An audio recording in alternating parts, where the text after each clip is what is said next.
cantar com a gente? Soltar os vozeirões aí.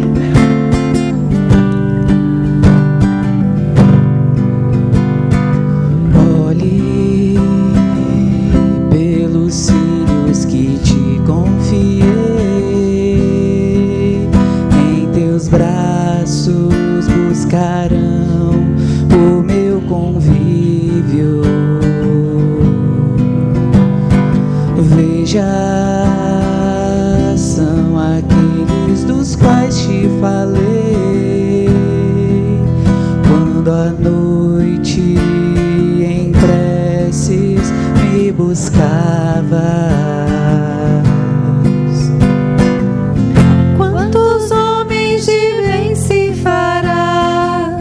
Não se pode outra chance esperar. É um momento propício para semear. Outra luz é preciso acender para aquele que quer compreender que viveremos para sempre. Eu ouvi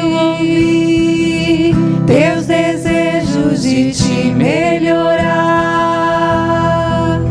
É o instante em que deves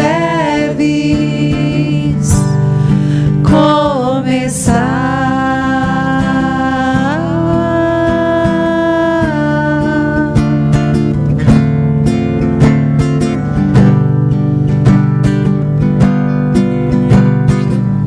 Quantos homens de bem se fará? Não se pode outra chance esperar. É um momento propício para semear. Outra luz é preciso acender para aquele que quer compreender que viveremos para sempre. Eu ouvi teus desejos de te melhorar. É o instante em que deves começar.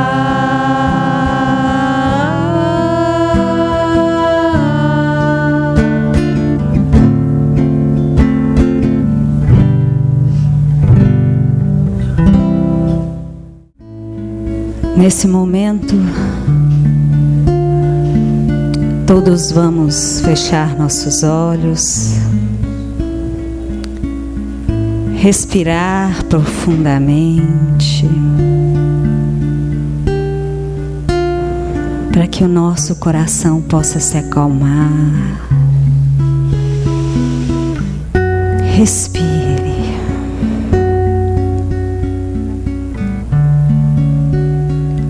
Porque Jesus se encontra neste momento, aqui, conosco, e Ele abre os braços para cada um de nós. Vejam Jesus, de cabelos aos ombros, olhar profundo, sorrindo, abrindo os braços e desejando o teu abraço. Sinta esse abraço que te fortalece o seu corpo espiritual e o seu corpo físico. Jesus está sempre conosco, enviando os seus emissários, nossos amados anjos da guarda, que também aqui se encontram e torce por cada um de nós, por estarmos aqui novamente, reencarnados no planeta Terra. Aos nossos irmãos que já se encontram no plano espiritual, que aqui são abraçados pela espiritualidade amiga. Sinta esse abraço, esse fortalecimento, essa energia que retira todas as energias deletérias que muitas vezes nem sabemos como estão conosco. Imagine o seu corpo de luz, e essa luz se intensifica a cada imagem que vocês têm sobre Jesus. E isto permanece. Ore neste momento por algum familiar, aqueles que já se foram, aqueles que aqui se encontram e que não puderam vir. Imagine seu lar cheio de luz e todos se beneficiando desse amor lindo que é Jesus. E é o nosso planeta lindo, majestoso, nossa escola da vida. E assim, todos nós, unidos no amor de Jesus, vamos permanecer em paz, hoje, amanhã e sempre. Que assim seja, Senhor. Boa noite a todos. É com muita alegria e sobre a proteção do nosso amado Mestre Jesus que estamos iniciando as nossas atividades de hoje. Sejam bem-vindos ao Núcleo Espírita Nosso Lar para mais esta noite de estudos. As nossas palestras são inspiradas no livro Vinha de Luz e o assunto de hoje é o capítulo 99, Nos Diversos Caminhos, que está na segunda carta de Paulo aos Coríntios, capítulo 13, versículo 5. As nossas palestras estão disponibilizadas no nosso canal do YouTube, Núcleo Espírita Nosso Lar, onde vocês poderão acessar, ativar o sininho para ser avisada de novas postagens. Para falar sobre o nosso tema de hoje, nos diversos caminhos, é com muita alegria e gratidão que convidamos o nosso amigo Hugo Reimão, que é palestrante espírita e colaborador aqui do Núcleo Espírita Nosso Lar. Seja bem-vindo. Boa noite a todos. É com muita alegria que eu estou aqui novamente. Isso até graças a um encontro fortuito com o Naron na rua. E a gente conversando, ele virou e falou assim: olha, eu vou arrumar um jeito de você ir lá falar para a gente mais uma vez. Eu estou mudando de Itaúna, então esse é o último mês meu aqui em Itaúna. Aí agradeço a casa através do Naron. Gente, Jesus quando esteve aqui, ele não fez outra coisa a não ser exemplificar as leis de Deus. Ele exemplificou de tal forma que ele dividiu a história do mundo. Então, antes de Jesus e depois de Jesus. Então, esse é o primeiro trabalho que nós temos que começar a fazer. É colocar para nós mesmos que nós devemos exemplificar. O exemplo é tão difícil e tão forte que dizem que os filhos acompanham os pais. Os filhos repetem as mesmas coisas que o pai e a mãe faz. Então, é isso a mola do mundo. O Hugo é muito bonzinho, muito bonitinho, vem aqui, fala um monte de palavras bonitas, dá tantos exemplos de bondade, e quando chega ali na rua, sai xingando, espraguejando. Então, qual que é o verdadeiro Hugo? Paulo tinha por hábito, quando alguma coisa acontecia entre aqueles que o acompanhavam e tinha dificuldades, ele escrevia cartas para orientar aqueles que o seguiam. Então, todo mundo conhece, né, as cartas de Paulo.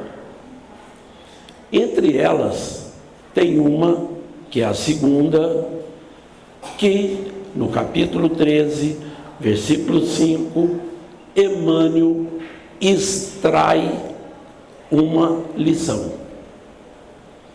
O Emmanuel tem uma grande facilidade de dizer de maneira extremamente simples tudo aquilo que a gente ainda não percebe.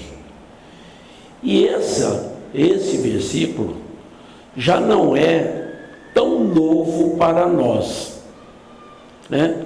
Muitas das vezes nós somos colocados a escutar várias vezes o mesmo assunto de formas diferentes, para ver se há um despertamento espiritual, né?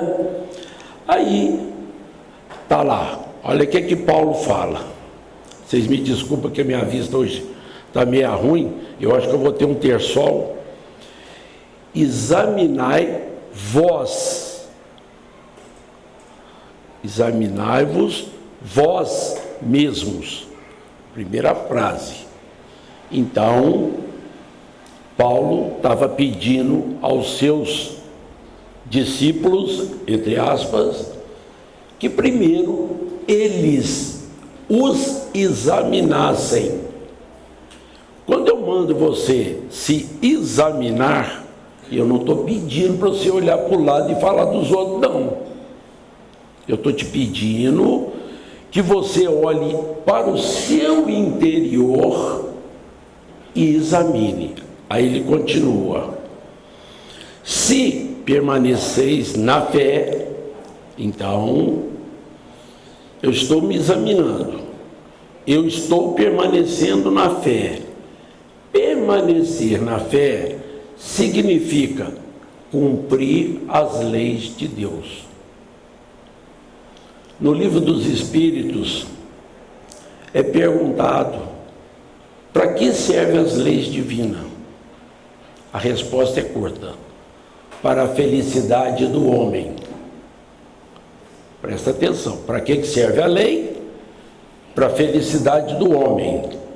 Ora, se eu estou sofrendo, pergunta para os universitários: nós estamos cumprindo a lei de Deus? Por isso Paulo chama a atenção: examinai a vós mesmos e vê se você está permanecendo na lei. E ele conclui: provai a vós mesmos. Gente, isso aqui é muito difícil, porque nós estamos num estágio em que nós temos que nos esforçar ao máximo. E provar a nós mesmos é uma coisa ainda um pouco difícil, porque muitos de nós ainda têm a vaidade como companheira de caminhada. Então, qualquer evolução que eu faça, qualquer avanço que eu faço, a primeira coisa que quer é mostrar para os outros. E aqui está pedindo exatamente ao contrário. Tudo aquilo que você evoluir, olhe para dentro de você. Aí algum vai perguntar: isso é egoísmo?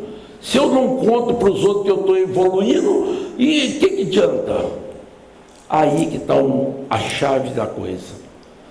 Vocês já perceberam que quando nós temos um parente, um amigo, um conhecido, e numa situação extremamente grave, passando por uma dificuldade, com desvios que ferem a lei de Deus. E aí a gente tem a famosa frase: esse é perdido, esse é ovelha negra. Mas só que um dia ele resolve entrar para dentro de si, verificar o que está errado e passa a cumprir a lei de Deus. Só que ele não conta para ninguém. Depois de um determinado tempo, alguém chega e fala assim: você viu como é que aquele elemento mudou? Está vendo como é que ele está bom, parecendo um anjo?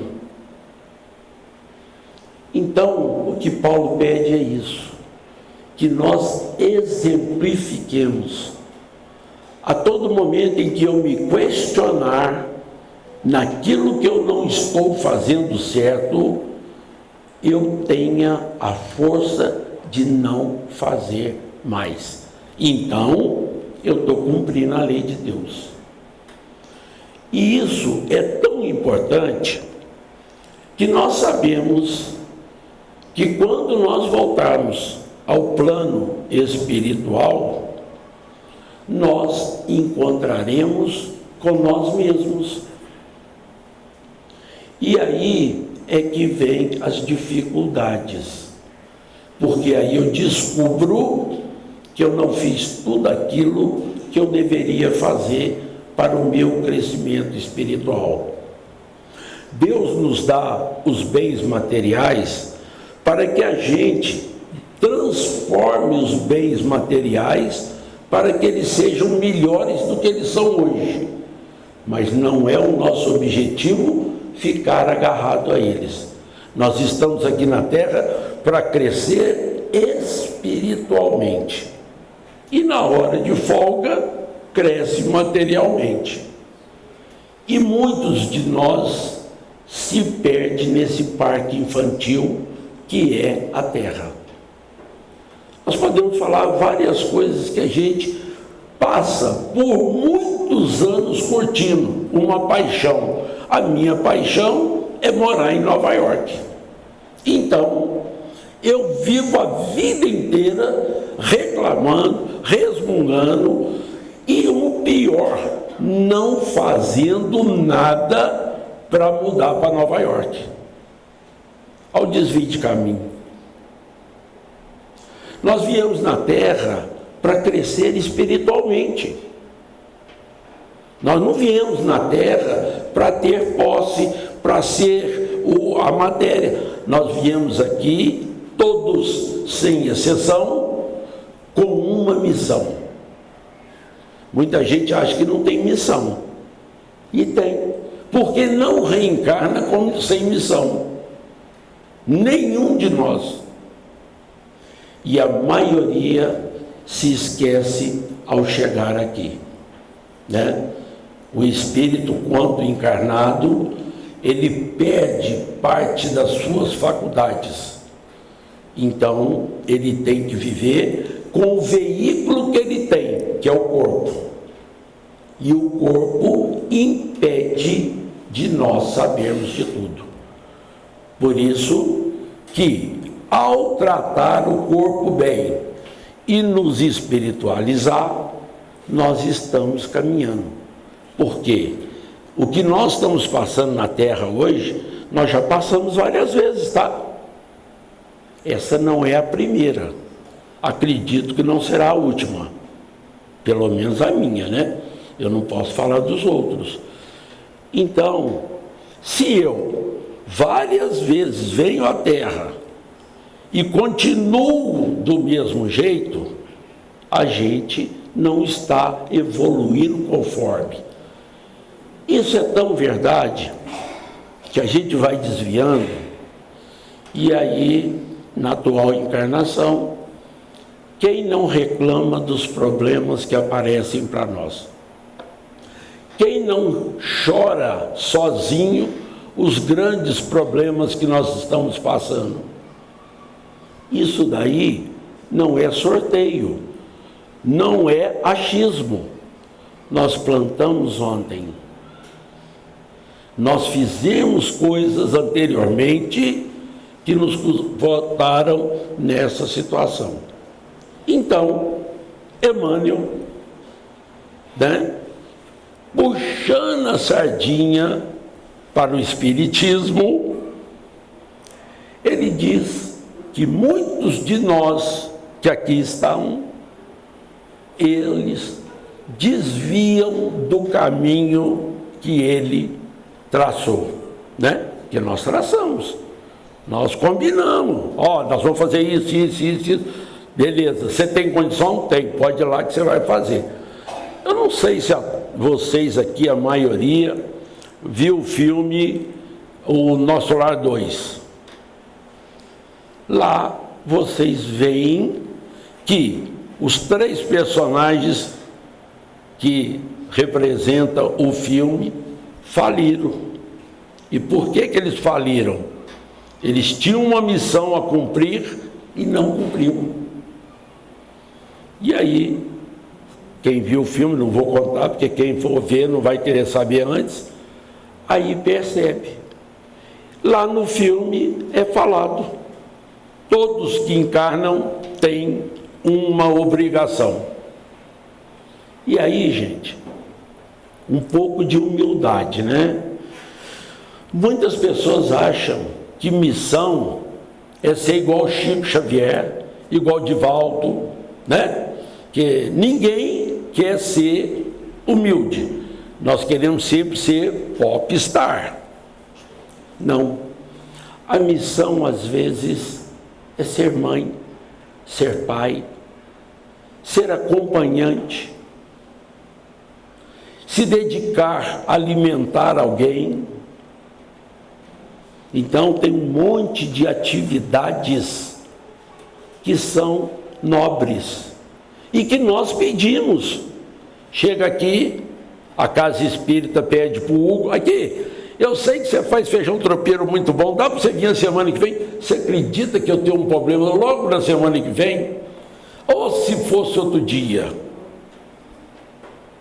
Tá bom, a casa não vai deixar de fazer o jantar.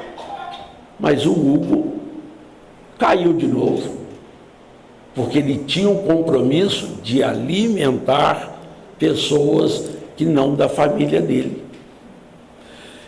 Esses pedidos, essas situações é tão séria que a gente tem o seguinte intuito.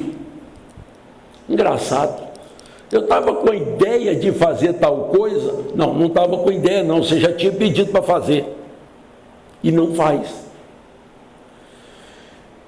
E aí, baseado na carta de Paulo, o Emmanuel lista algumas situações muito relacionadas à casa espírita, ao movimento espírita, em que nós pedimos para estar nessa linha de raciocínio.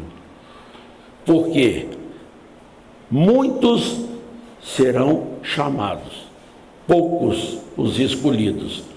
Porque a maioria ainda, infelizmente, cumpre o que o Emmanuel nos está chamando a atenção.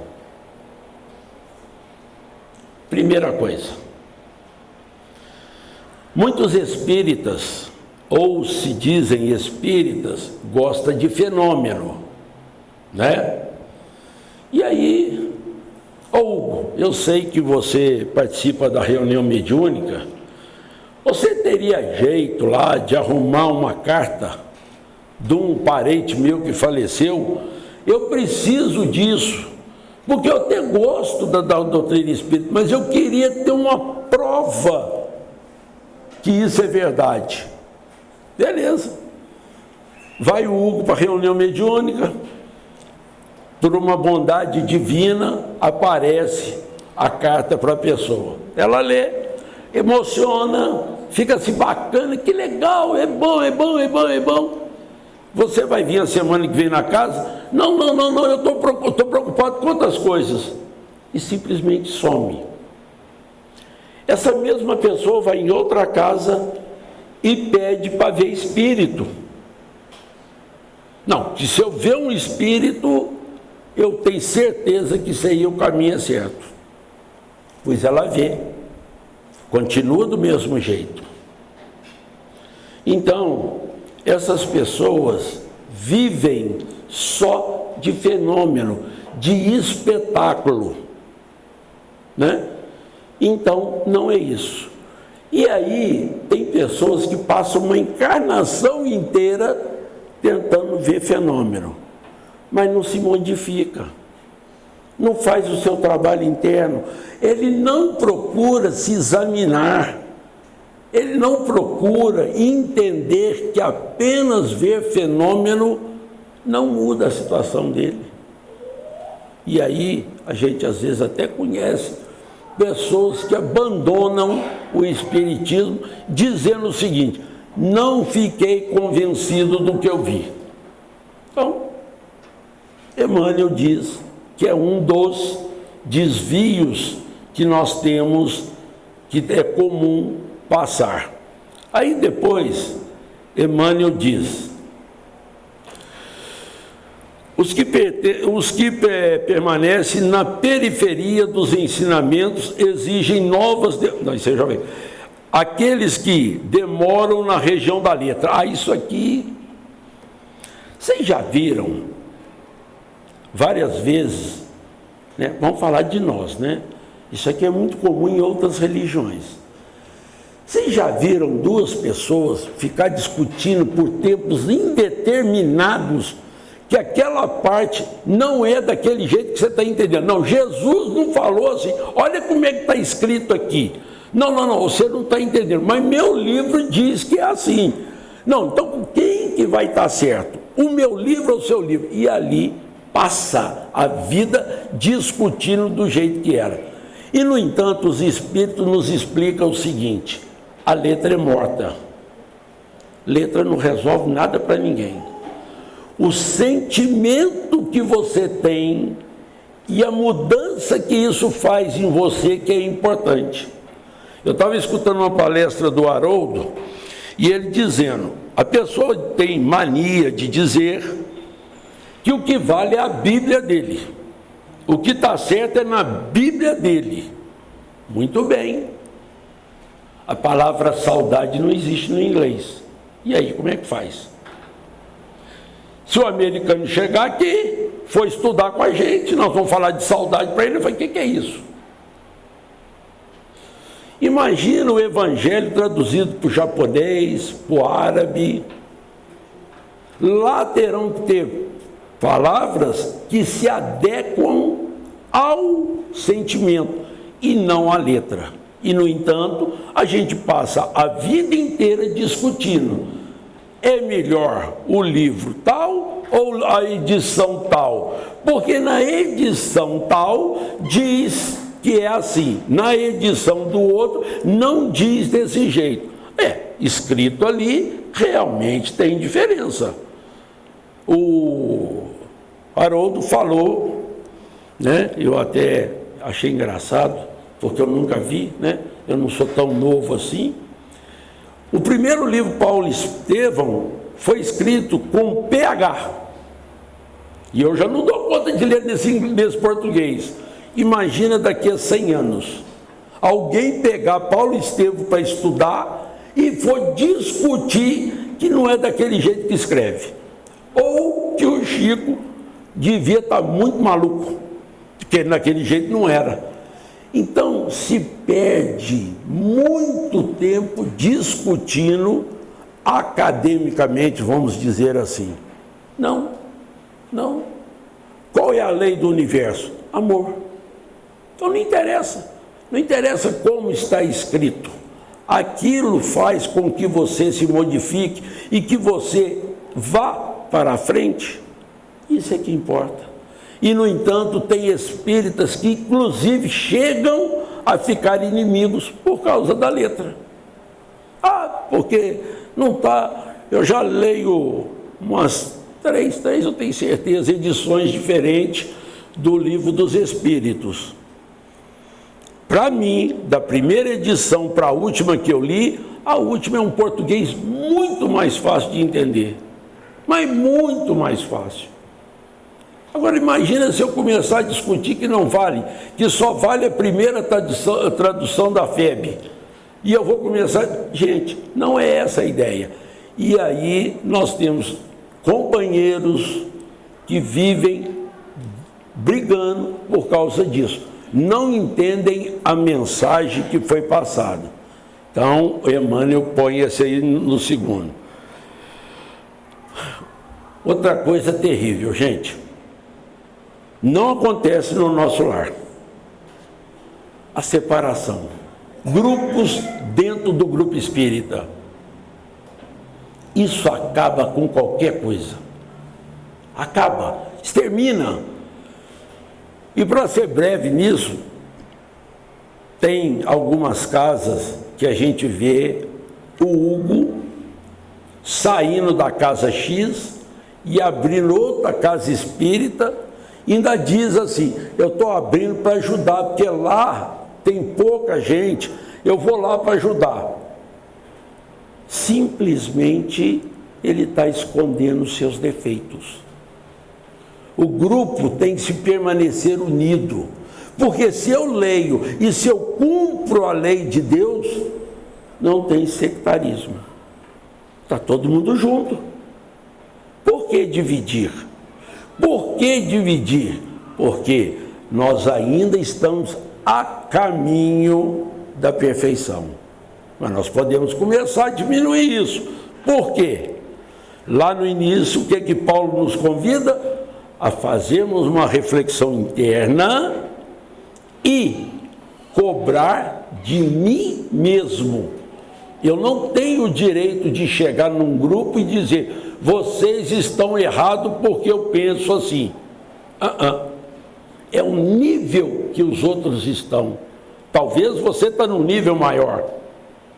Então tem que ter respeito, tem que ter compaixão e não dividir, né? Porque eu posso ser uma pessoa extremamente instruída, mas sou extremamente vaidoso, orgulhoso, e aí eu não aceito. O que adiantou a cultura do Hugo? Para que serve isso? Só para dividir?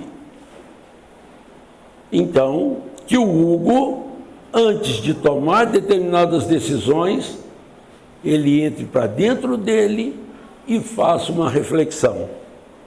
Santo Agostinho nos deixou semelhante situação, dizendo, ao deitar, faça uma reflexão honesta do seu dia e aqueles atos que você considera que errou, não erre de novo. Mesma coisa. Santo Agostinho falou de um jeito, Paulo falou do outro. Então, em momento algum, é nos convidado assim, ou você vai lá e briga com fulano de tal porque ele está errado. Não, de jeito nenhum. Né? Eu gosto muito de contar essa historinha. Uma senhora chega para o Chico e fala para ele que não existe espírito, que aquilo tudo era mentira dele, que ele era um charlatão. Chico baixou a cabeça e falou assim, sim senhora. Tempos depois a mulher corre atrás do Chico, quase cai, atropelando o Chico. Chico, agora eu sei que tem espírito mesmo, Chico. É verdade, tem isso. Chico falou, tudo bem. Olha o respeito. Olha a consideração. O Chico, claro, que era muito mais evoluído, é mais evoluído com a pessoa, mas em momento algum ele mostrou alguma coisa diferente da lei de amor, né? Então, ter fé igual cumprimento da lei. Não tem outra. Por quê? Se eu cumpro a lei, eu coloco todas as minhas esperanças na mão do Pai. Então, se está acontecendo, eu sei que Ele vai me ajudar. Se está acontecendo, eu sei que eu vou ter que passar.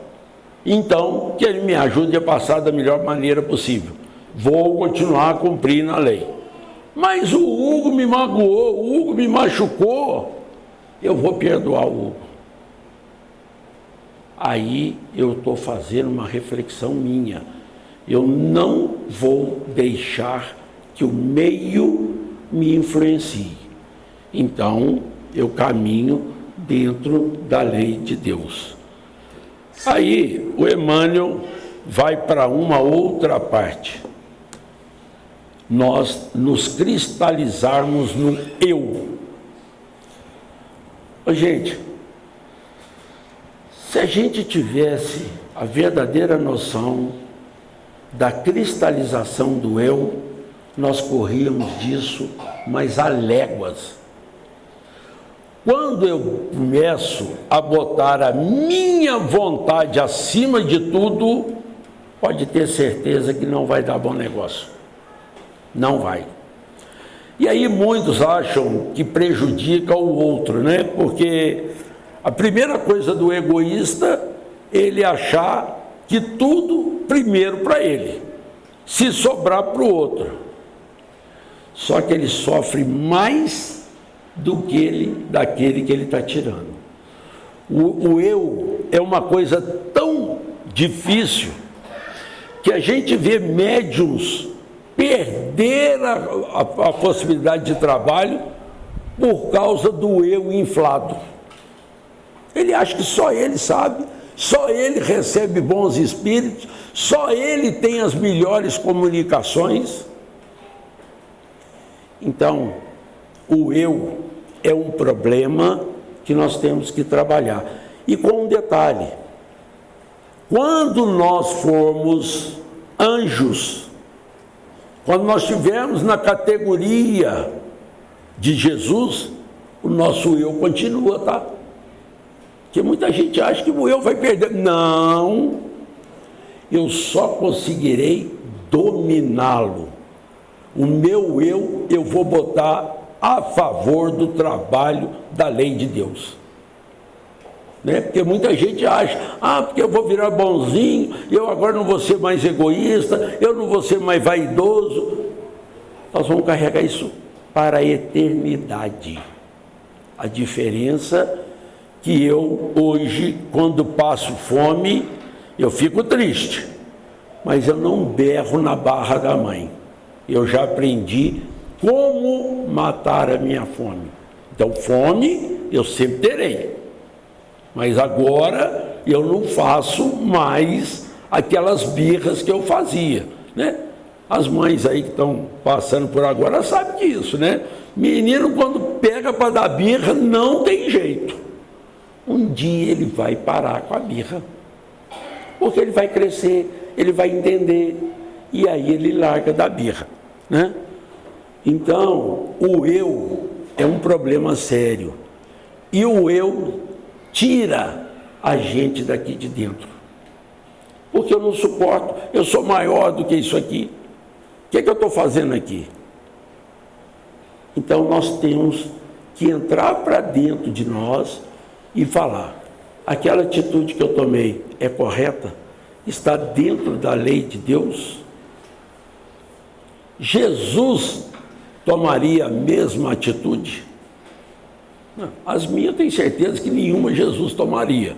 Mas eu pergunto, né? Jesus, você faria o que eu estou fazendo? Eu já sei que ele vai falar não, mas, né? Ele vai entender que eu estou tentando, né? E o tentar não é só para falar que está tentando, não. Tem que ter esforço, né?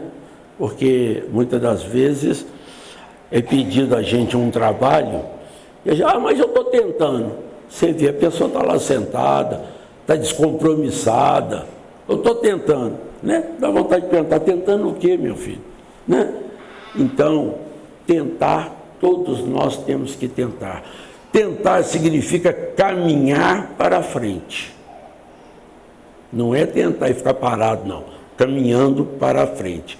Então, o eu é quando eu coloco a minha personalidade acima de tudo e de todas as minhas escolhas.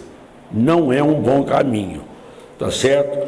Não é com isso que eu vou deixar que as coisas aconteçam de qualquer forma, né? Mas, né, eu tenho que controlar. Bom, Falar de tristeza. Gente, tristeza é um sentimento natural na nossa vida. Ok? Não tem problema ter tristeza. Tristeza faz parte. Até um limite. Tem pessoas que passam a vida inteira triste. Uma das características é o seguinte: você já viu como é que o mundo está ruim? O mundo vai acabar. Não tem jeito. Olha como é que estão as coisas. Tudo está terrível. Não tem mais, não há respeito no mundo, não há isso. Não tem mais pai conversando com filho, filho conversando com pai. Não existe mais aquele respeito que... Nossa Senhora, o mundo está muito... Eu prefiro morrer. Aqui não é lugar. Então nós vivemos numa verdadeira tristeza.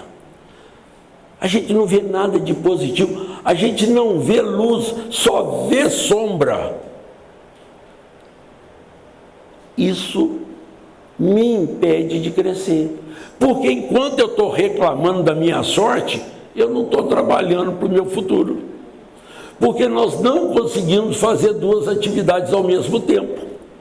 Se alguém consegue, me avisa. A não ser trabalho manual, né? Porque de repente eu trabalhava, enquanto eu ia no computador, eu conversava com alguém que estava perto de mim. Então, até faz. Mas coisas realmente nós não fazemos. Nós temos que fazer uma só. Nós temos que ter um caminho, né? E aí a pessoa entra em tanta tristeza que a gente sabe de quantas doenças desenvolvem dentro de nós pela tristeza, né? Aí depois você corre para o médico e o médico dá aquele caminhão de remédio para você, tentando consertar seu corpo, mas quem está doente é o espírito. Ele está triste. Ou então eu posso ficar triste? Pode, mas não fica sempre não. Na hora que vier aquela tristeza, que tem tristezas muito difíceis, ora a Deus, me tira dessa, me tira, eu não posso ficar aqui. E aí com a tristeza ele critica o grupo, ele fala mal do grupo, né? Ele tenta separar o grupo e a vida vai passando. Aí quando menos se espera, é chegado o tempo de partir. Aí muitos de nós entram em desespero. Que a pergunta que a gente mais faz é o seguinte: o que eu fiz da minha vida? Ficou triste. Pronto. Né?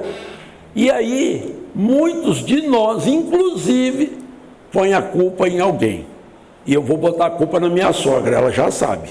Eu falo tudo que acontece de errado para mim é minha sogra. Então ela já sabe, ela vai pagar lá tudo para mim. Eu falo, ó, a senhora vai pagar para mim aí, porque a senhora que é culpada. Nunca o Hugo assume que ele fez errado. É alguém. Transferir o problema. Transferir. Transferir também é um pecado terrível. É um desvio de caminho. Porque eu não quero enfrentar meus problemas, eu não quero me amadurecer, eu falo que a culpa é do outro. Mais simples, né? Por que eu não passei no ano? Porque a professora me deu bomba. Não é mais fácil falar isso para o pai, para a mãe? Não, foi a professora que me deu bomba. Não fui eu que estudei. Não estudei e tirei 0. Foi a professora. A professora me persegue. E aí, gente, esses exemplos vai montando a nossa encarnação. Dia a dia. Dia a dia. E a gente às vezes nem percebe. E quando acorda, já não é tempo, talvez, para essa encarnação. Porque uma coisa eu posso dizer para vocês. Por incrível que vocês achem, todos nós seremos anjos, tá? Todos que estão aqui, todos que estão ouvindo. Todos, isso é da lei de Deus. Agora, a pergunta é a seguinte: quanto tempo que eu sei que é demorar para ser anjo? Aí é os desvios. É os desvios, a gente escolhe outros caminhos, né? Então, a gente tem que ir. Se nós não formos por amor, nós iremos pela dor, mas nós seremos anjo. Isso Deus nos colocou para ser deste jeito. Outra coisa que é muito comum é a curiosidade. As pessoas curiosas tentam absorver o máximo de informações possíveis. Nem sempre informações úteis, mas junta. O que ela faz com essas informações depois? Aí que está o problema. Aí elas começam a viver igual borboletas, baixando aqui numa flor aqui, numa flor ali, vai para aqui, vai para ali, muda de religião. Eu encontro com um amigo, o que você agora? Eu sou espírita, me encontrei lá no espiritismo, nossa, foi a coisa melhor do mundo. 5 anos depois você encontra, não, agora eu sou católico. Não. Catolicismo me preencheu todinho. 5 anos depois, eu estou lá nos protestantes. E assim ele vai mudando. Só gera curiosidade, só gera informação que não faz nada para ele. Ele não coloca isso dentro dele. Uma vez eu escutei uma coisa que me deixou muito preocupado, a mim. Um dia viraram para mim assim, virou e falou assim, ô Hugo, você estuda bastante, né? Eu falei, não, eu dou minhas estudadas e tal. O que você tem feito com as informações que você recebeu? Olha o compromisso. Muitas das vezes a gente vem numa palestra dessa, né? Ah, o Hugo falou isso, falou aquilo, tal. Ah, muito bom, mas... Você já sabe a partir de hoje. Você já é compromissado com a lei de Deus. Não poderemos reclamar inocência quando formos cobrados. Nós já sabemos. Então, por isso que a gente tem que ir modificando. Aí eu vou virar anjo? Não. Outra coisa também que eu já falo. Ninguém vira anjo numa encarnação, não, tá? Vai demorar um bocadinho mais. Mas eu tenho que começar a trabalhar. Eu tenho que começar a fazer o que eu preciso. E aí, depois desse passeio, por várias distrações que nós temos, por vários caminhos que não são a lei de Deus, né? Emmanuel completa o texto desta forma. Nós lembramos lá no início, né? Nós lembramos que no início o Paulo nos convida a fazer uma reflexão interna se nós estamos caminhando dentro da lei de Deus e nos cobrarmos, nos colocarmos na lei. Ele não pede para ninguém me ajudar. Emmanuel no final. Os que vivem da fé, contudo, acompanham o Cristo, examinam a si próprios, experimentam a si mesmos, convertendo-se em refletores da vontade divina, cumprindo fielmente o caminho da redenção. Gente, para falar no português que o Hugo gosta, se vira, não mexe com os outros, implique com você, brigue com você, xingue você, mas mude. Não adianta eu virar e falar assim, que já aconteceu comigo, eu posso contar isso para todo mundo rir. Eu falava para minha esposa assim, se você fizer legume e verdura, eu emagreço. Pergunta se teve legume e verdura e pergunta se eu encarei a dieta. Então, o que o Hugo devia fazer? Eu vou fazer meus legumes, minhas verduras e vou fazer dieta. Eu botei a minha responsabilidade nas costas de alguém. Esse alguém não fez para mim, porque eu não podia, não. Minha esposa trabalhou muito. Então, o que está aí? O que está dizendo para nós é o seguinte, o trabalho que nós temos que fazer de construção espiritual compete única e exclusivamente a nós mesmos. Aí a bondade divina é tão boa que manda um Emmanuel, um Chico, um Buda, Madre Teresa de Calcutá, Jesus, para mostrar o caminho. Jesus nos dá um exemplo muito sério de responsabilidade. Quando pediram para ele para carregar a cruz dele, ele disse: essa é minha. E no entanto, nós, por exemplo, não podemos ter uma dificuldadezinha que a gente sai correndo desesperado para tudo quanto é lado. Correr para pedir socorro é normal. Deitar no socorro e esperar que as coisas aconteçam só pelo socorro é que é o erro. Né? O Hugo não vai ser maluco de estar com um problema de saúde e falar: não, eu vou esperar Jesus me curar. Eu acho que ele vai mais cedo do que ele pensa ir embora. Eu procurar o médico eu devo, mas eu tenho que fazer o que o médico manda.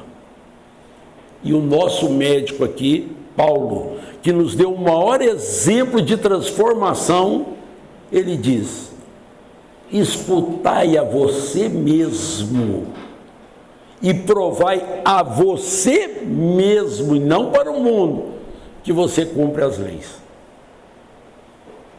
Então, é uma passagem extremamente grave, é uma passagem de muito peso e que a gente deveria refletir muito,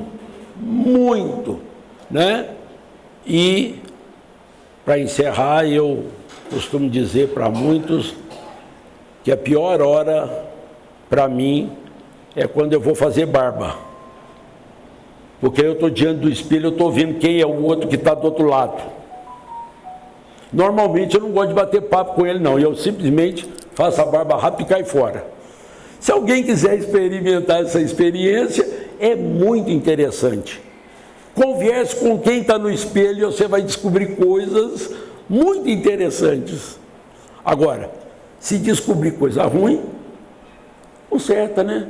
Nós estamos aqui para consertar. Eu agradeço a vocês. Peço a Deus, a Jesus, aos mentores da casa, que nos abençoe, que nos ilumine e que nos dê a força necessária para esse combate com nós mesmos.